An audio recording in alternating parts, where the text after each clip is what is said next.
जो राहुल गांधी हर मंच से अडानी अंबानी को कोसता रहता है, दिन भर जब भी देखो वो कहते हैं मोदी जी ने अडानी को पोर्ट बेच दिया, मोदी जी ने अडानी को एयरपोर्ट बेच दिया, मोदी जी जो है किसान की जमीन बेच रहे हैं।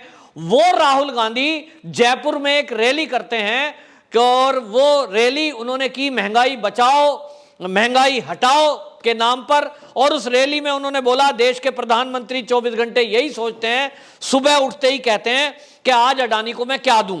फिर वो कहते हैं चलो आज एयरपोर्ट दे देते हैं, आज किसानों का खेत दे देते हैं। ये भाषण वो दे रहे थे, कांग्रेसी सामने बैठकर ताली बजा रहे थे।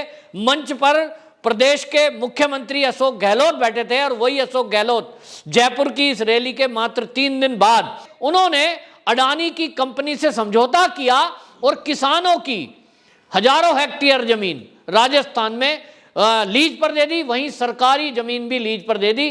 तो ये कारनामा किया है राजस्थान की सरकार ने। अब राहुल गांधी क्या कहेंगे जो वो मोदी पर सवाल उठाते हैं कि एयरपोर्ट बेच दिया, पोर्ट बेच दिया, किसानों की जमीन दे दी। ये क्या केंद्र सरकार ने ऐसा किया है? निश्चित रूप से नहीं। पोर्ट हो या एयरपोर्ट हो या किसानों की जमीन, वो लीज पर दी जाती है और अडानी और अंबानी अपने तरीके से अपनी कंपनी उनकी काम करती है। चाहे वो लीज पे लेते हैं, चाहे वो खरीदते हैं, वो उनका काम है, उसमें केंद्र का कोई दखल नहीं होता। और देश की तरक्की के लिए ये जरूरी है कि जो पोर्ट हैं या एयरपोर्ट हैं उनका संचालन रख रखाव वो कोई प्राइवेट कंपनियों को दिया जाए। प्राइवेट कंपनी बेटर काम करती हैं और देश की अर्थव्यवस्था को सुधारने के लिए सरकार को पैसा भी देती हैं।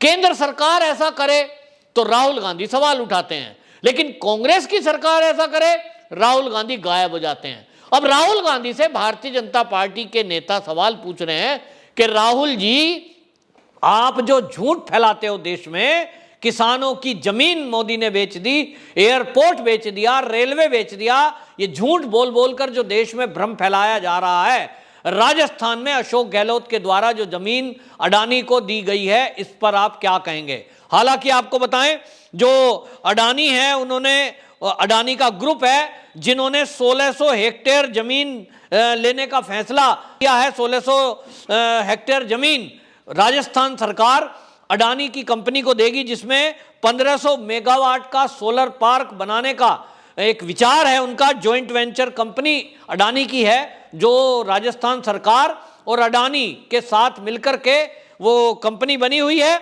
और इसमें आपको बताएं भीमसर, माधोपुरा और सदरासर गांव में 1324 हेक्टेयर जमीन जाएगी। वहीं 30 मेगावाट का wind solar hybrid power project लगना है जैसलमेर में, जिसके लिए जैसलमेर जिले के केरालिया गांव में 64 हेक्टेयर जमीन वो सरकार लीज पर देगी। और ये सरकारी जमीन है जो मैं एक बता रहा हूं, जैसलमेर का केरालिया गांव, इसके अंदर जो सरकारी जमीन है वो जमीन वो लीज पर दी जा रही है अडानी को।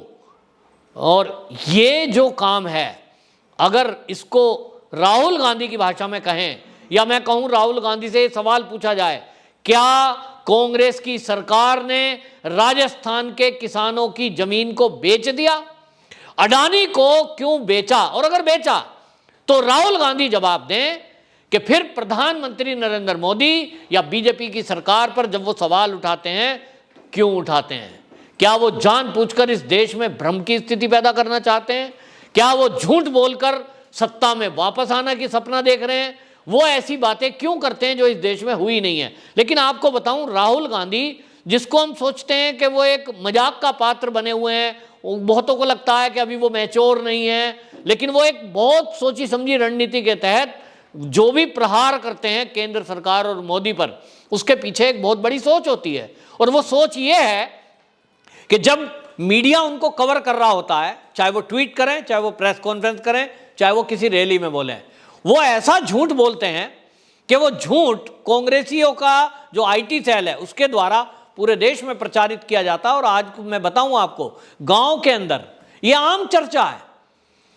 जो आम अनपढ़ लोग हैं उनको नहीं पता, उनको पता है राहुल गांधी ने बोला है कुछ तो ठीक होगा, तो लोग आम बात कर रहे हैं। मोदी जी ने रेल बेच दी, मोदी जी ने एयरपोर्ट बेच दिया। भैया कौन सी रेल बेच दी? कुछ रेलों का रखरखाव संचालन प्राइवेट किया गया है। और वो प्राइवेट भारत में ही नहीं दुनिया के कई देशों में है और पहले से है। ये कांग्रेस के टाइम में भी है, मेंटेनेंस का काम तो पहले से दिया गया है। तो जो राजधानी शताब्दी ट्रेन थी, कांग्रेस के टाइम में उनका रखरखाव प्राइवेट किया गया था और उसके बेहतर परिणाम आए। जहां खाने में रोज भोजन की कंप्लेंट आती थी कि राजधानी और शताब्दी में भी, मैंने तो बहुत ट्रैवल किया है, कंप्लेंट आती थी खाने की, वहां प्राइवेट करने के बाद ये कंप्लेंट आनी बंद हुई, क्योंकि कंप्लेंट को सुनने के लिए भी वहां मैनेजर मौजूद होता है और अच्छी क्वालिटी प्रोवाइड कराई जाती है। उनकी टर्म एंड कंडीशन काफ़ी होती है, जहां सरकार की सिरदर्दी भी नहीं होती, क्योंकि सरकारी मुलाजिम जो हैं उसमें भ्रष्टाचार को देखते हुए ये कदम उठाए गए कि जिन मामलों में ज़्यादा नज़र ध्यान रखने की जरूरत है, कमीशन खोरी के चलते वहाँ क्वालिटी मेंटेन नहीं हो पा रही थी और इसलिए सरकार ने कुछ ट्रेनों का संचालन दिया, प्राइवेट कर दिया। इसी तरह कुछ एयरपोर्ट का संचालन और रखरखाव, वो संचालन गवर्नमेंट के पास रहता है, लेकिन रखरखाव, मेंटेनेंस, साफ सफाई, लोडिंग अनलोडिंग, ये कुछ एयरपोर्ट पर अडानी को दी गई। अब इसको ये कहकर अगर कहा जाए कि सरकार ने तो अडानी को एयरपोर्ट बेच दिया, इससे बड़ा झूठ और क्या होगा। राहुल गांधी इस झूठ को फैलाते हैं, हमेशा फैलाते हैं, लेकिन अब जब कांग्रेस की ही सरकार ने राजस्थान में ये सैकड़ों हेक्टेयर जमीन अडानी को दी है, तो राहुल गांधी जी जरा ये बताएं कि जो वो मोदी जी को हमेशा कहते हैं कि मोदी जी सुबह उठते हैं तो ये सोचते हैं आज मैं अडानी को क्या दूं, अंबानी को क्या बेचूं, तो आप ये बताइए कि क्या आप राहुल गांधी जी राजस्थान की जो जयपुर रैली करके आए थे, आप क्या अशोक गहलोत को यही कह के आए थे कि अडानी आएगा उससे बात कर लेना, उसको जमीन दे देना, या सौदा करने आप ही गए थे? ये भी तो एक जांच का विषय है कि राहुल गांधी गए राजस्थान, जयपुर की रैली हुई और उसके 3 दिन बाद ये सौदा हुआ। कहीं ऐसा तो नहीं कि वो सौदा फाइनल करने राहुल गांधी ही गए हो और उनका भी कुछ ना कुछ उसमें हाथ हो? तो इस वीडियो के माध्यम से मैं तो पूछना चाहता हूं, राहुल गांधी जी बताएं। दूसरी तरफ आप देखेंगे इस देश का विपक्ष कौन है? ममता बनर्जी। जब चुनाव आए पश्चिम बंगाल के, तो ममता बनर्जी की भी यही लाइन थी कि मोदी जो है अडानी अंबानी को, देश को बेच रहा है। और आज वही ममता बनर्जी की फोटो हमने देखी कि किस तरह से वो अडानी को, गौतम अडानी के सामने हाथ जोड़कर खड़ी है, बात कर रही हैं, एक बिजनेस समिट करने जा रही हैं वो पश्चिम बंगाल के अंदर, और उसमें वो आग्रह करेंगी। और हर मुख्यमंत्री करता ही है, क्योंकि एक राज्य के बढ़ोतरी के लिए, एक राज्य के युवाओं को रोजगार देने के लिए अगर कंपनियां नहीं आएंगी तो रोजगार कैसे मिलेगा, क्षेत्र का विकास कैसे होगा, वहां आय के साधन कैसे बढ़ेंगे। अब हमने देखा पिछली सरकारों में पश्चिम बंगाल में क्या हुआ कि टाटा ने अपनी नैनो का प्लांट लगाया, लेकिन राजनीति चली जिसके चलते नैनो कंपनी का जो प्लांट था वो गुजरात में शिफ्ट हुआ। जब शिफ्ट हो गया उसके बाद कहते हैं क्यों शिफ्ट हो गया? भैया तुम उद्योगपतियों को परेशान करोगे, बदनाम करोगे, उनको टारगेट करोगे, वो अपना व्यापार करने आए तो उनको व्यापार करना है। इस देश में हमने देखा कि बहुत सारे व्यापारी 2014 के पहले हमने देखा है कि बड़े बड़े व्यापारी भारत छोड़कर चीन चले गए। क्यों शिफ्ट हो गए चीन में? क्योंकि वहां चीन सरकार उद्योगपतियों को सुविधाएं देती है, ना कि उनको गाली देती है। उद्योग धंधा लगाने के लिए गए, चाहे वो इंडिया के थे, उनको जाते ही वहां सिंगल विंडो फैसिलिटी मिलती है। एक फॉर्म आपने फिल किया, मेरा एक दोस्त है वहां व्यापार करने के लिए गया, उसने फैक्ट्री लगाई, उसने बताया कि जैसे ही हम ऑफिस में गए और हमने एक मेल भेजा, उस मेल में हमने जो डिटेल मांगी गई थी सरकार के द्वारा वो डिटेल भरी, 5 दिन के अंदर सारी फॉर्मेलिटियां पूरी होकर कंपनी के लिए हमें जगह अलॉट हो गई। जाइए, किराए की बिल्डिंग है, उसमें आप अपनी फैक्ट्री चलाइए, अपना काम शुरू करिए। कोई सोच सकता है कि 5 दिन में ये हो सकता है? और कांग्रेस के टाइम में ये 5 साल में भी नहीं हो सकता, जब तक कि आपके लिंक ना हो, आपकी पहुंच ना हो या सुविधा शुल्क ना हो।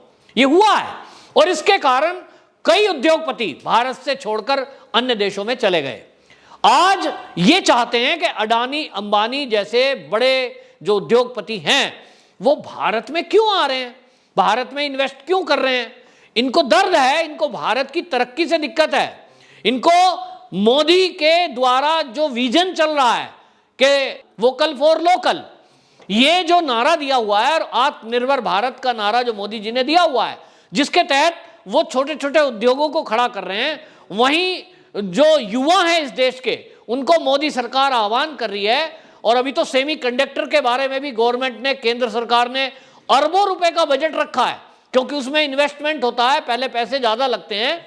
तो हमारे जो मोदी सरकार है उन्होंने सेमी कंडक्टर के लिए भी युवाओं का आह्वान किया है कि जो इस फील्ड के व्यक्ति हैं, युवा हैं, वो अगर अपना उद्योग धंधा चलाना चाहते हैं भारत में, उनको सरकार मदद करेगी, उनको लोन देगी, उनको अन्य सुविधाएं भी दी जाएंगी, ताकि जो चीन पर निर्भरता है हमारे देश की वो धीरे धीरे खत्म हो जाए। क्योंकि हमारे देश में जैसा हमने देखा कि जो ये ऑटो इंडस्ट्री है, इसमें सेमीकंडक्टर की चिप का इस्तेमाल होता है, और जिसको लेकर सप्लाई चेन बाधित ना हो जाए, चीन से हमारा उद्योग करना मजबूरी है।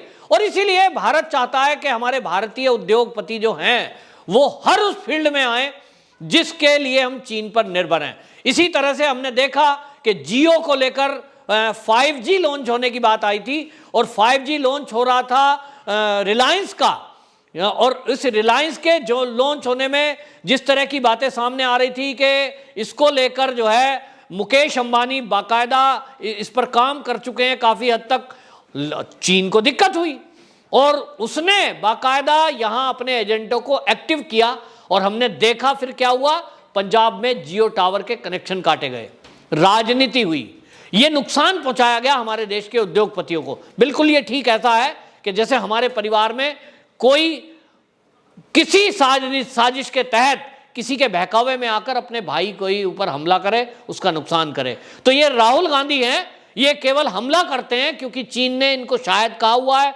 क्योंकि 2008 में इनका चीन से समझौता हुआ है। तो अडानी अंबानी को एक तरफ राहुल गांधी गाली देते हैं, उनसे उद्योग धंधा करने के लिए ये जो भी सरकार समझौता करती है, अगर वहां भाजपा की सरकार है तो उसको ये कहकर झूठ बोलकर घेरते हैं कि जमीनें बेच दी हैं, अडानी अंबानी को बेच दी हैं। वहीं राजस्थान से जो खुलासा हुआ है कि अशोक गहलोत, जहां कांग्रेस की सरकार है, उन्होंने अब समझौता किया, इस पर राहुल गांधी क्या जवाब देंगे उसका इंतजार रहेगा। वंदे मातरम।